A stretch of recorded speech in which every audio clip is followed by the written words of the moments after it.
I wish I was a demon, then maybe I would get some exercise. Lame joke? Yeah, but these stories are definitely creepy.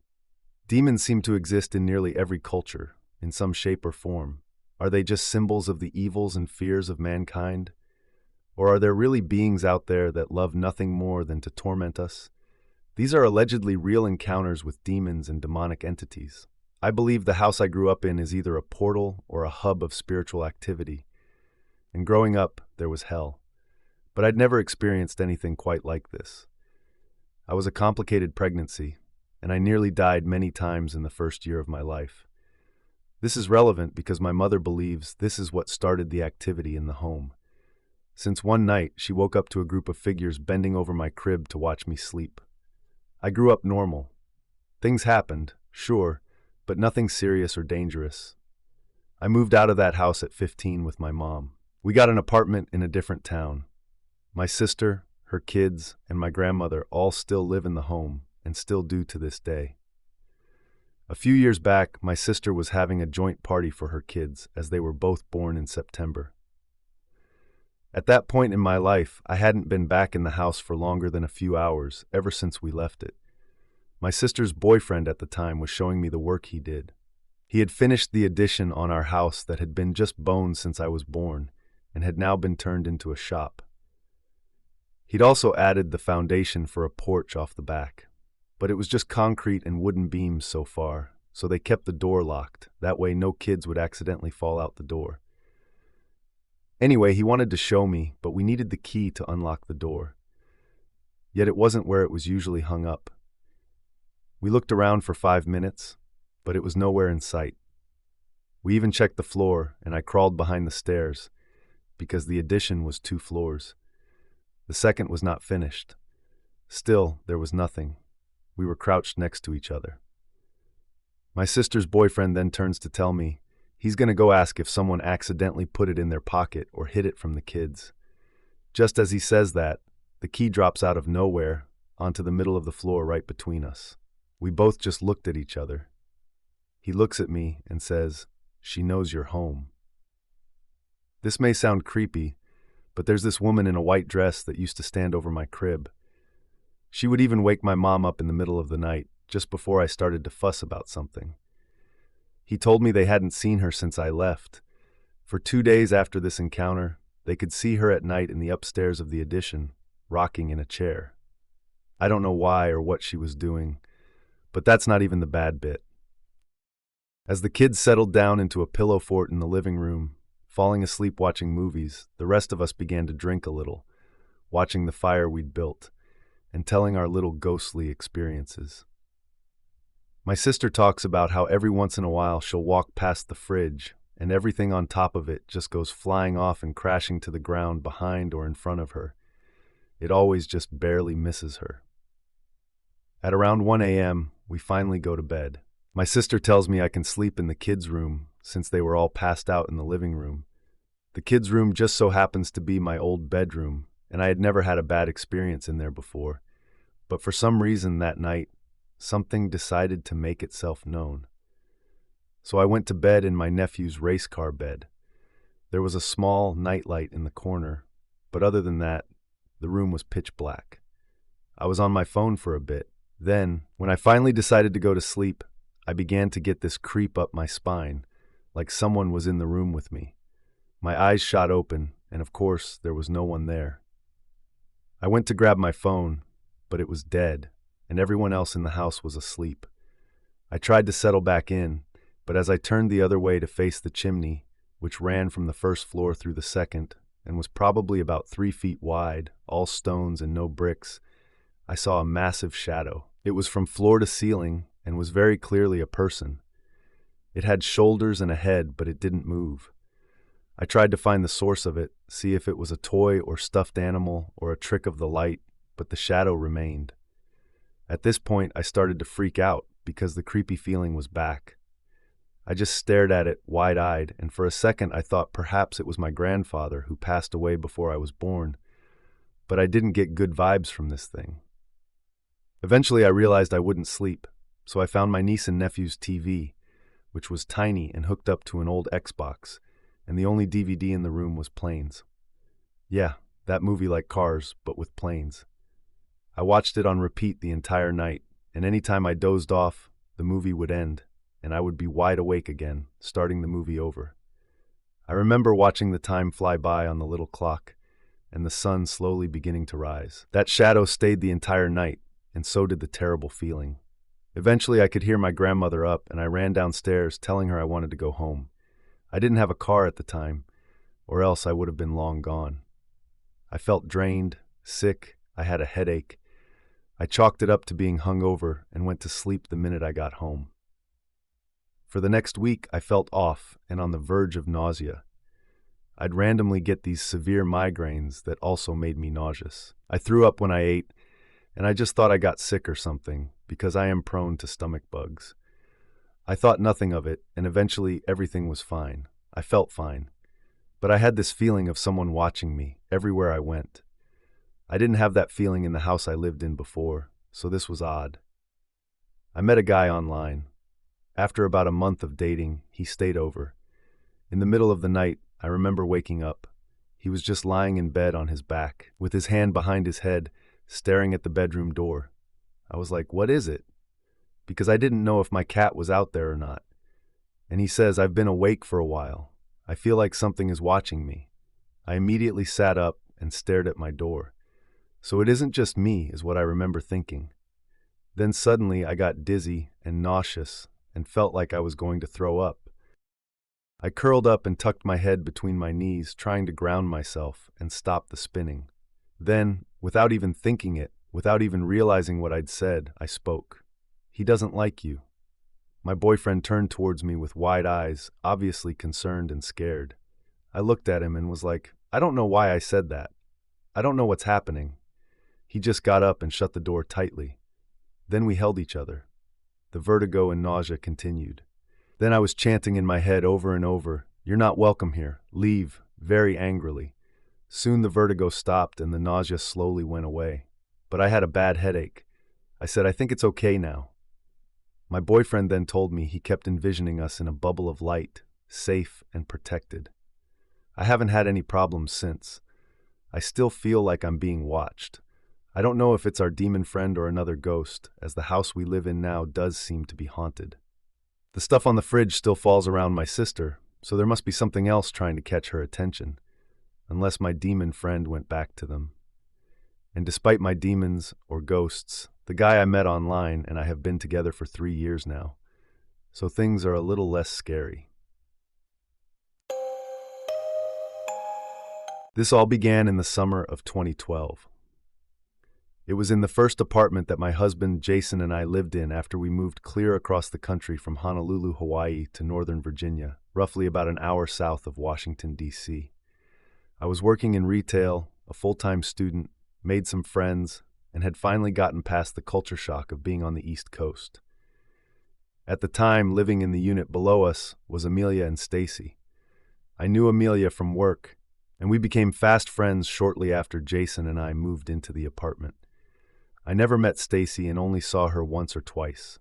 Even to this day, even after what happened, I sadly still don't know anything about her. Now on to the beginning of the actual story. Jason and I were relaxing by watching TV before I had to head into work around 4 p.m. Suddenly we hear a persistent knocking sound coming from below us, and shortly after it began, the knocking turned significantly more aggressive. It was like someone was absolutely putting all their effort into pounding on a door or a wall. It was seriously loud enough and hard enough to shake the entire apartment. Then there was an incredibly teeth-rattling boom, followed by silence. After a very pregnant pause, the screaming began. It was this gut-wrenching, constant wail of despair that made my heart drop and my stomach clench. There was so much pain in the sound. At this point, Jason and I both knew that the sounds were coming from the downstairs apartment. We had tried to ignore it in the beginning, but that god-awful screaming was so hard to ignore. I was worried about Amelia, since she was a friend of mine, and I hoped she was okay. I figured I could ask her what all of that was about the next time I saw her. As I was leaving for work, there was a fire truck, an ambulance, and multiple cop cars outside of our building. I noticed Amelia in the parking lot, looking so lost and shell-shocked. After speaking with her, I learned that apparently Amelia had not seen Stacy for a few days. She knew Stacy was home since her car was in the parking lot, and her bedroom door was closed and locked. That morning, Amelia knocked on Stacy's door to check on her, but did not receive a response. She did this periodically throughout the day, but still no response. This is when she became concerned. The knocking and pounding that we heard from our apartment was the police doing a welfare check on Stacy. The loud boom was them basically kicking her door down. The pain-filled wailing was Amelia discovering Stacy's dead body. I'm not sure how she died. I'm not sure if it was by natural, criminal, or self-induced means. All I know is Stacy had passed away and was locked in her room for the last few days. Several weeks later, Amelia had approached me and two other girls at work, asking if we could help her soon because she was moving out. She said she simply couldn't live in that unit anymore, that she was now afraid to be alone there. She also said that she had not been staying in her apartment for a while now.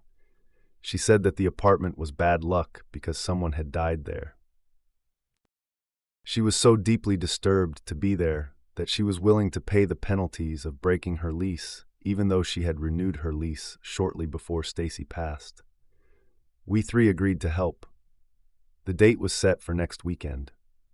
We would start Friday afternoon and work to get her packed up and all her stuff in the moving truck by Sunday night at the latest. The other girls, Cheryl and Donna, were already at Amelia's apartment by the time I arrived that next Friday. I was surprised to see a huge pile of trash bags lining an empty wall. She said that she was only keeping the things that she initially brought to the apartment, such as her clothes, accessories, shoes, bedding, and some kitchen appliances. Everything that was shared, such as dishes, furniture, and just about everything else, was being thrown out. I was shocked. She was tossing about 3/4 of the apartment, all the foods and spices included. I asked why she didn't want to sell or donate all the stuff, as some of the furniture looked brand new. She said she refused to take any of the bad luck with her, and she didn't wish it on anyone else. Therefore, it all needed to get dumped. Now, Amelia is from the Philippines, and I have relatives from the Philippines from my dad's side of the family. Much like a lot of other cultures, Filipinos can be deeply religious and very superstitious. Her logic was that if someone took some of that furniture from the dump, it wouldn't be on her conscience since she did not personally give it or sell it to anyone. We packed her things efficiently over the next couple of days, never once addressing the elephant in the room, Stacy's room. I peered into the room a few times as I walked by out of curiosity. The door was hanging off its hinges, the room was empty, and the single window opposite the door was wide open. On Sunday, Donna finally broke the silence and asked about the open window in Stacy's room. Amelia said that she was way too scared to go in there to close it. She began to fret about having to pay for the water damage to the wall below the window, as it had been raining on and off for the last few weeks. All the while, that window had been open. Stacy's family had come by to collect her things, but no one had thought to close the window. I shrugged and walked into the room to close the window myself, since Amelia, Donna, and Cheryl were too scared to do it. I noticed that inside the room was chilly, despite it being warm out that day. The vibe or energy in the room was so strange, heavy, and uncomfortable. As I said before, I'm part Filipino, and I was born and raised in Hawaii. Both sides of my culture can be very superstitious. One of the beliefs is that if you're entering a place that doesn't feel right because of a presence of some sort, you should just apologize. Tell whatever it is why you're there, and let whatever it is know that it's not allowed to bother you. Under my breath, I said, "I'm so sorry for entering your space. I'm not here to intrude. I just want to close this window, and I'll leave. You're not allowed to harm or follow me." I closed the window without difficulty and simply went about my business, finishing helping Amelia. Now this is the point where things started going to complete and utter crap. We had been in Virginia and living there for a while without incident. But after helping Amelia move out of her apartment, things in our apartment began to go so far left. I began to have debilitating migraines. The migraines were not new, however. I used to only have the throbbing head pain and light sensitivity, but now I was unable to move without throwing up. Any type of sound or light would cause me physical pain. I would have light aura so bad that my peripheral vision would be completely blocked out, and nothing but sleep would help. This was a catch-22 for me, because whenever I did sleep, I would be plagued by horrible nightmares. This was not the normal, occasional nightmare, though. It was every single night. Nightmares so bad that I would be shaking and inconsolable. I woke up a lot in my nightmares, only for something messed up to happen, causing me to jolt awake again in the nightmare. Rinse, cycle, repeat. It often seemed so real that I sometimes couldn't tell if I was asleep or awake. My mental and physical health was taking a beating, and at the time, I had no idea why. Then the knocking sounds began, all hours of the day and night. From the walls, from the ceiling, from the floor, things would disappear and end up in places that made absolutely no sense. Jason's things would get misplaced so frequently that he started accusing me of moving them. He felt there was no way that he would place his car keys in the fridge, nor would he ever put his work-issued phone in the sink, especially since waterproof phones were not really a thing yet. Lights would turn on or off. The volume on the TV would suddenly jump to eardrum-destroying levels if you walked out of the room. Several times the dishwasher would turn on, even though the door was not latched. There was one day that I was getting ready to do some laundry. I took a bunch of clothes hangers out of the closet and placed them on the bed before I walked out of the room to get the laundry out of the dryer. When I came back into the room, all the hangers were in the middle of the floor, just sitting there in 3 perfect stacks. Have you ever had clothing hangers fall off the bed and land in 3 perfect stacks? Because I sure as heck haven't. On another occasion, I had plans to clean the kitchen and walked into the kitchen to find the broom standing upright, as if playing sentinel or waiting for me.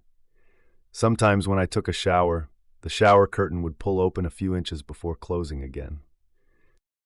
Now I understand that heat and steam can cause shower curtains to rise or sway a bit. However, this wasn't that. You could hear the rings sliding on the metal rod as it slid open halfway and then closed. Things like this happened to the both of us while we lived in the apartment. This isn't everything that happened while we lived there, but it was the most stressful for me. While it did stress me out, especially when I was home alone, Jason tried to be rational about it, saying things like, "The noises are just the neighbors moving around in their apartments," or sounds can travel through the vents from one apartment to another, or the nightmares and migraines are from stress or faulty wiring. The following is the last event I'll share here, even though much more has happened in that apartment. This was definitely the most terrifying for me. Now let me say that Jason is always worried for my safety. Even when I'm home, he worries. It's just in his protective nature, and I know for a fact that he would never do anything to jeopardize my safety. At this point in time, I was so terrified of being in the dark and of the nightmares that I couldn't sleep without Jason in the room. If he weren't with me, I would panic if I could not see the whole room. Anyway, Jason had to leave the house every day around 6 a.m. to get to work by 8 a.m. because of traffic on northbound I-95. I would usually still be in bed when he left for the day, and he would always turn on the light in our closet, leaving the closet door cracked for me so that I would not freak out by waking up alone in the dark. It was mid-fall and the temperatures would dip into the 40s.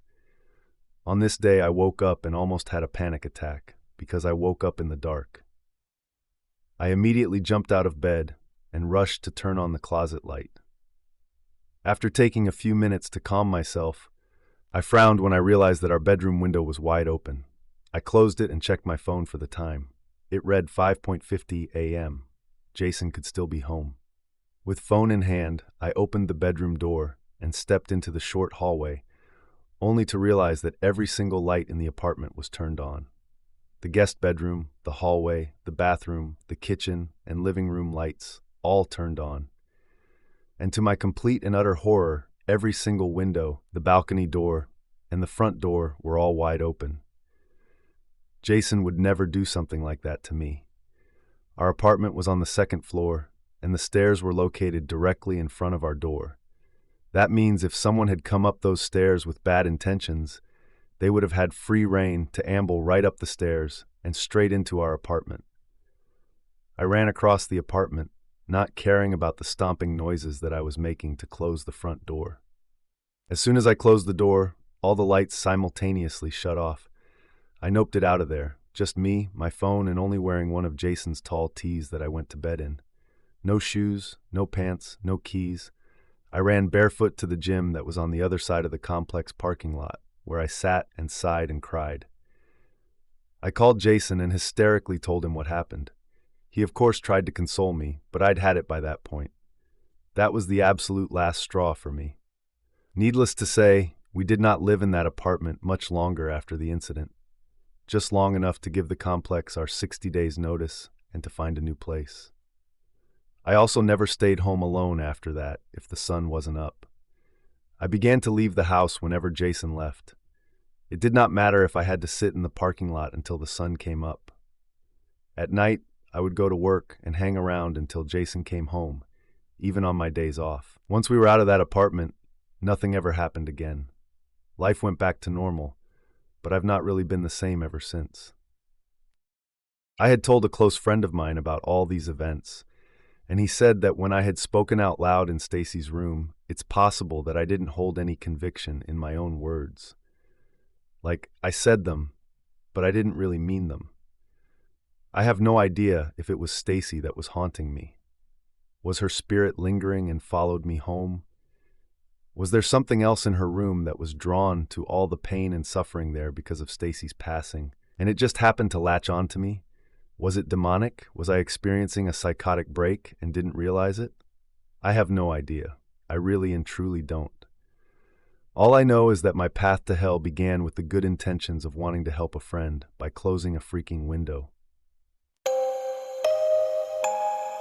This is a short story of one of the many events that took place in this building, but I still remember it clearly. Now, the building had shopping carts in the lobby to bring large loads of whatever to different floors. It had an old elevator, too.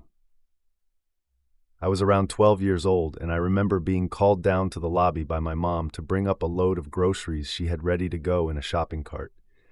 I was to bring it up to our apartment on the 4th floor, unload the food, then bring the cart back down. Being a music lover, I had just downloaded more songs to my unlimited playlist on my MP3 player, which I was thankful to have. I decided it would be a good time to listen to my new music, too loud for my ears. I put on my slippers and walked down the long hallway leading to the elevators. Down in the lobby, I got the groceries sitting in the cart my mother had left. I went back up in the elevator and still had the music way too loud.